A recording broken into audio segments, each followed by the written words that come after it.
Anne of Green Gables, Chapter 29, An Epoch in Anne's Life. Anne was bringing the cows home from the back pasture by way of Lover's Lane. It was a September evening, and all the gaps and clearings in the woods were brimmed up with ruby sunset light. Here and there, the lane was splashed with it, but for the most part, it was already quite shadowy beneath the maples, and the spaces under the firs were filled with a clear violet dusk like airy wine. The winds were out in their tops, and there is no sweeter music on earth than that which the wind makes in the fir trees at evening.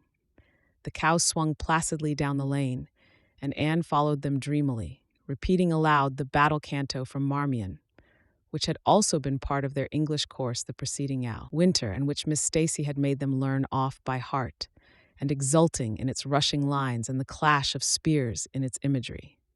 When she came to the lines, the stubborn spearsmen still made good their dark, impenetrable wood. She stopped in ecstasy to shut her eyes, that she might the better fancy herself one of that heroic ring. When she opened them again, it was to behold Diana coming through the gate that led into the berry field, and looking so important that Anne instantly divined there was news to be told. But betray too eager curiosity she would not. "Isn't this evening just like a purple dream, Diana? It makes me so glad to be alive. In the mornings, I always think the mornings are best, but when evening comes, I think it's lovelier still." "It's a very fine evening," said Diana. "But oh, I have such news, Anne. Guess. You can have 3 guesses.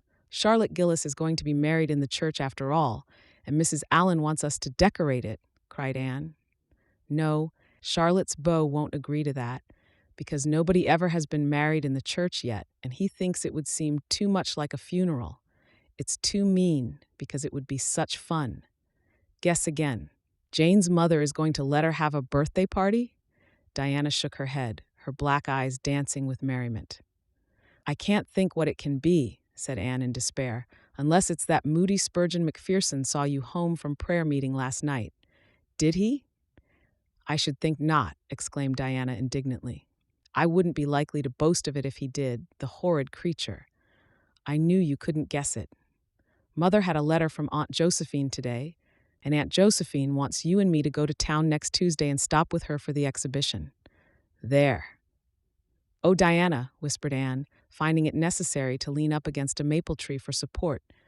"Do you really mean it? But I'm afraid Marilla won't let me go. She will say that she can't encourage gadding about." That was what she said last week when Jane invited me to go with them in their double-seated buggy to the American concert at the White Sands Hotel. I wanted to go, but Marilla said I'd be better at home learning my lessons, and so would Jane. I was bitterly disappointed, Diana. I felt so heartbroken that I wouldn't say my prayers when I went to bed. But I repented of that and got up in the middle of the night and said them. "I'll tell you," said Diana. "We'll get Mother to ask Marilla. She'll be more likely to let you go then, and if she does, we'll have the time of our lives." "Anne, I've never been to an exhibition, and it's so aggravating to hear the other girls talking about their trips. Jane and Ruby have been twice, and they're going this year again." "I'm not going to think about it at all until I know whether I can go or not," said Anne resolutely. "If I did and then was disappointed, it would be more than I could bear. But in case I do go, I'm very glad my new coat will be ready by that time." Marilla didn't think I needed a new coat. She said my old one would do very well for another winter, and that I ought to be satisfied with having a new dress. "The dress is very pretty, Diana, navy blue and made so fashionably. Marilla always makes my dresses fashionably now, because she says she doesn't intend to have Matthew going to Mrs. Lynde to make them. I'm so glad. It is ever so much easier to be good if your clothes are fashionable. At least it is easier for me. I suppose it doesn't make such a difference to naturally good people. But Matthew said I must have a new coat, so Marilla bought a lovely piece of blue broadcloth, and it's being made by a real dressmaker over at Carmody. It's to be done Saturday night, and I'm trying not to imagine myself walking up the church aisle on Sunday in my new suit and cap, because I'm afraid it isn't right to imagine such things. But it just slips into my mind in spite of me. My cap is so pretty. Matthew bought it for me the day we were over at Carmody. It is one of those little blue velvet ones that are all the rage, with gold cord and tassels. Your new hat is elegant, Diana, and so becoming. When I saw you come into church last Sunday, my heart swelled with pride to think you were my dearest friend. Do you suppose it's wrong for us to think so much about our clothes? Marilla says it is very sinful, but it is such an interesting subject, isn't it? Marilla agreed to let Anne go to town, and it was arranged that Mr. Barry should take the girls in on the following Tuesday. As Charlottetown was 30 miles away and Mr. Barry wished to go and return the same day, it was necessary to make a very early start. But Anne counted it all joy and was up before sunrise on Tuesday morning. A glance from her window assured her that the day would be fine, for the eastern sky behind the firs of the haunted wood was all silvery and cloudless. Through the gap in the trees, a light was shining in the western gable of Orchard Slope, a token that Diana was also up.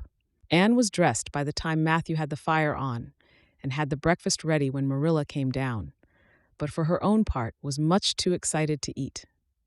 After breakfast, the jaunty new cap and jacket were donned, and Anne hastened over the brook and up through the firs to Orchard Slope. Mr. Barry and Diana were waiting for her, and they were soon on the road. It was a long drive, but Anne and Diana enjoyed every minute of it.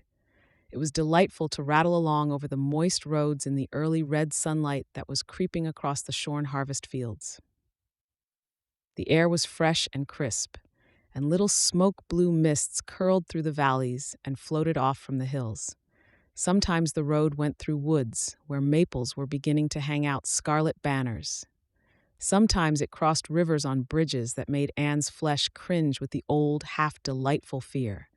Sometimes it wound along a harbor shore and passed by a little cluster of weather-gray fishing huts. Again, it mounted to hills, whence a far sweep of curving upland or misty blue sky could be seen. But wherever it went, there was much of interest to discuss. It was almost noon when they reached town and found their way to Beechwood. It was quite a fine old mansion, set back from the street in a seclusion of green elms and branching beeches. Miss Barry met them at the door with a twinkle in her sharp black eyes. "So you've come to see me at last, you Anne girl," she said. "Mercy, child, how you have grown. You're taller than I am, I declare. And you're ever so much better looking than you used to be, too. But I dare say you know that without being told." "Indeed I didn't," said Anne radiantly. "I know I'm not so freckled as I used to be, so I've much to be thankful for. But I really hadn't dared to hope there was any other improvement. I'm so glad you think there is, Miss Barry." Miss Barry's house was furnished with great magnificence, as Anne told Marilla afterward. The two little country girls were rather abashed by the splendor of the parlor where Miss Barry left them when she went to see about dinner. "Isn't it just like a palace?" whispered Diana. "I never was in Aunt Josephine's house before, and I'd no idea it was so grand. I just wish Julia Bell could see this. She puts on such airs about her mother's parlor." "Velvet carpet," sighed Anne luxuriously, "and silk curtains. I've dreamed of such things, Diana. But do you know, I don't believe I feel very comfortable with them after all. There are so many things in this room and all so splendid that there is no scope for imagination." "That is one consolation when you are poor. There are so many more things you can imagine about."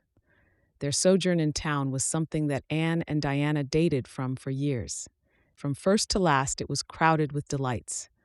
On Wednesday, Miss Barry took them to the exhibition grounds and kept them there all day. "It was splendid," Anne related to Marilla later on. "I never imagined anything so interesting. I don't really know which department was the most interesting. I think I liked the horses and the flowers and the fancy work best. Josie Pye took first prize for knitted lace. I was real glad she did. And I was glad that I felt glad, for it shows I'm improving, don't you think, Marilla, when I can rejoice in Josie's success." Mr. Harmon Andrews took second prize for Gravenstein apples, and Mr. Bell took first prize for a pig. Diana said she thought it was ridiculous for a Sunday school superintendent to take a prize in pigs, but I don't see why, do you? She said she would always think of it after this when he was praying so solemnly. Clara Louise McPherson took a prize for painting, and Mrs. Lynde got first prize for homemade butter and cheese. So Avonlea was pretty well represented, wasn't it? Mrs. Lynde was there that day, and I never knew how much I really liked her. until I saw her familiar face among all those strangers. There were thousands of people there, Marilla. It made me feel dreadfully insignificant. And Miss Barry took us up to the grandstand to see the horse races. Mrs. Lynde wouldn't go. She said horse racing was an abomination, and she, being a church member, thought it her bounden duty to set a good example by staying away. But there were so many there, I don't believe Mrs. Lynde's absence would ever be noticed. I don't think, though, that I ought to go very often to horse races because they are awfully fascinating. Diana got so excited that she offered to bet me 10 cents that the red horse would win. I didn't believe he would, but I refused to bet because I wanted to tell Mrs. Allen all about everything, and I felt sure it wouldn't do to tell her that. It's always wrong to do anything you can't tell the minister's wife. It's as good as an extra conscience to have a minister's wife for your friend, and I was very glad I didn't bet because the red horse did win, and I would have lost 10 cents. So you see that virtue was its own reward. We saw a man go up in a balloon. I'd love to go up in a balloon, Marilla. It would be simply thrilling. And we saw a man selling fortunes. You paid him 10 cents, and a little bird picked out your fortune for you. Miss Barry gave Diana and me 10 cents each to have our fortunes told. Mine was that I would marry a dark-complected man who was very wealthy, and I would go across water to live. I looked carefully at all the dark men I saw after that, but I didn't care much for any of them. And anyhow, I suppose it's too early to be looking out for him yet. Oh, it was a never-to-be-forgotten day, Marilla. I was so tired I couldn't sleep at night. Miss Barry put us in the spare room according to promise. It was an elegant room, Marilla, but somehow sleeping in a spare room isn't what I used to think it was. That's the worst of growing up, and I'm beginning to realize it. The things you wanted so much when you were a child don't seem half so wonderful to you when you get them. Thursday, the girls had a drive in the park, and in the evening, Miss Barry took them to a concert in the Academy of Music, where a noted prima donna was to sing. To Anne, the evening was a glittering vision of delight. Oh, Marilla, it was beyond description. I was so excited I couldn't even talk, so you may know what it was like. I just sat in enraptured silence. Madame Selitsky was perfectly beautiful and wore white satin and diamonds.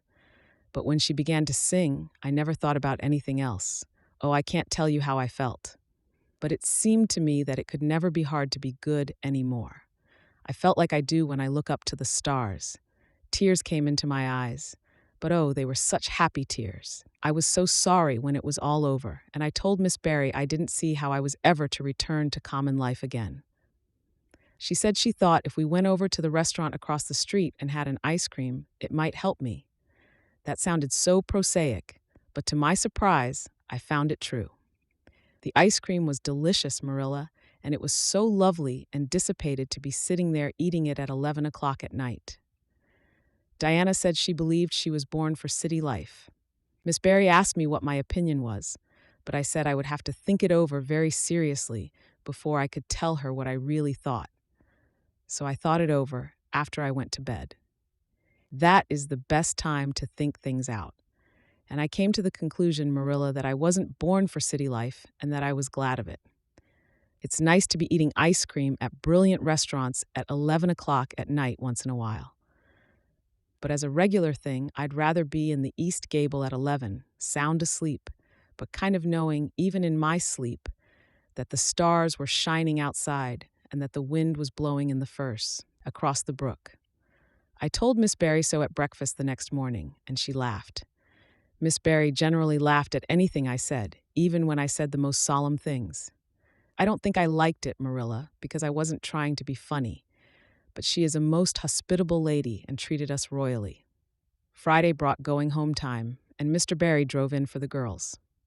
Well, I hope you've enjoyed yourselves, said Miss Barry as she bade them goodbye. Indeed we have, said Diana. And you, Anne girl? I've enjoyed every minute of the time, said Anne, throwing her arms impulsively about the old woman's neck and kissing her wrinkled cheek. Diana would never have dared to do such a thing and felt rather aghast at Anne's freedom. But Miss Barry was pleased, and she stood on her veranda and watched the buggy out of sight. Then she went back into her big house with a sigh. It seemed very lonely, lacking those fresh young lives. Miss Barry was a rather selfish old lady, if the truth must be told, and had never cared much for anybody but herself. She valued people only as they were of service to her or amused her. Anne had amused her, and consequently stood high in the old lady's good graces.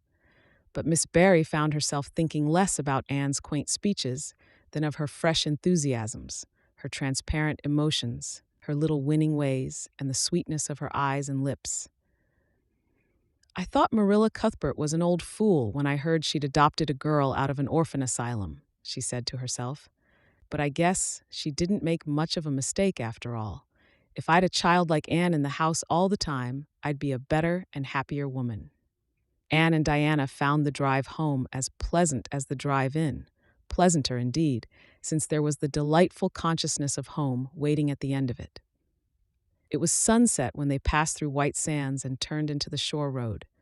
Beyond, the Avonlea hills came out darkly against the saffron sky. Behind them, the moon was rising out of the sea that grew all radiant and transfigured in her light. Every little cove along the curving road was a marvel of dancing ripples. The waves broke with a soft swish on the rocks below them, and the tang of the sea was in the strong, fresh air. "Oh, but it's good to be alive and to be going home," breathed Anne. When she crossed the log bridge over the brook, the kitchen light of Green Gables winked her a friendly welcome back, and through the open door shone the hearth fire, sending out its warm red glow athwart the chilly autumn night. Anne ran blithely up the hill and into the kitchen, where a hot supper was waiting on the table. "So you've got back?" said Marilla, folding up her knitting. "Yes, and oh, it's so good to be back," said Anne joyously. "I could kiss everything, even to the clock. Marilla, a broiled chicken. You don't mean to say you cooked that for me?" "Yes, I did," said Marilla. "I thought you'd be hungry after such a drive and need something real appetizing. Hurry and take off your things, and we'll have supper as soon as Matthew comes in. I'm glad you've got back, I must say. It's been fearful lonesome here without you, and I never put in 4 longer days." After supper, Anne sat before the fire between Matthew and Marilla and gave them a full account of her visit. "I've had a splendid time," she concluded happily, "and I feel that it marks an epoch in my life. But the best of it all was the coming home.